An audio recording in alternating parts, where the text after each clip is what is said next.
মা তার পর্দা এবং ইজ্জত নিয়ে রাস্তায় বের হইতে পারবে না, হবে না।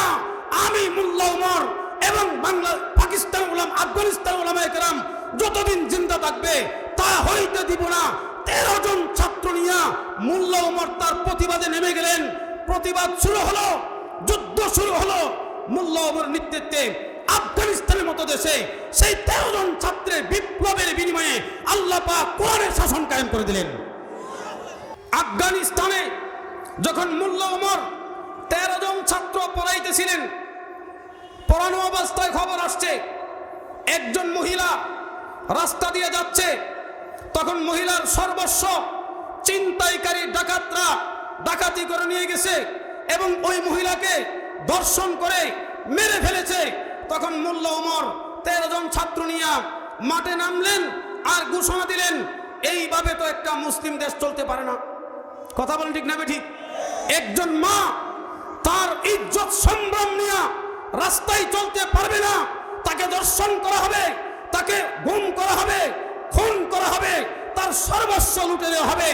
এই দেশে আমরা আলেমরা আবার থাকবো, কোরআন হাদিসের কথাও হবে, উলামায়ে কেরাম থাকবে, আবার গুম খুন হবে। মা তার পর্দা এবং ইজ্জত নিয়ে রাস্তায় বের হইতে পারবে না, হবে না। আমি মোল্লা ওমর এবং বাংলা পাকিস্তান উলামা আফগানিস্তান উলামায়ে কেরাম যতদিন জিন্দা থাকবে তা হইতে দিব না।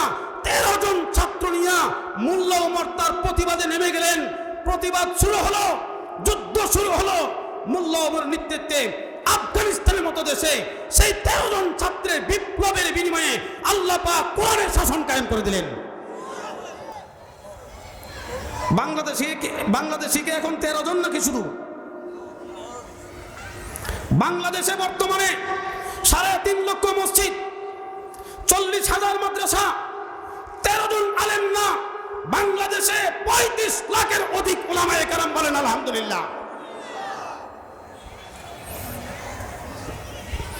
এক একটা ইসলামী দল বিরাট শক্তিশালী, পুরা দেশব্যাপী ক্ষমতা, শুধু দেশে না দেশের বাইরেও তার পরিচিতি। হেফাজতে ইসলামকে ভালোবাসে না, হেফাজতে ইসলামকে চিনে না, এমন কোন মানুষ বাংলাদেশে আছে? কথা বলেন।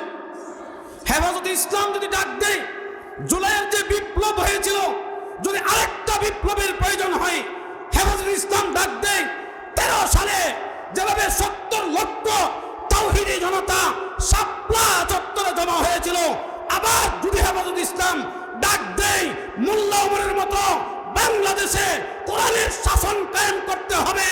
কারা কারা হেফাজতের ডাকে কোরআনের শাসন কায়েম করার জন্য জীবন দিতে প্রস্তুত আছে?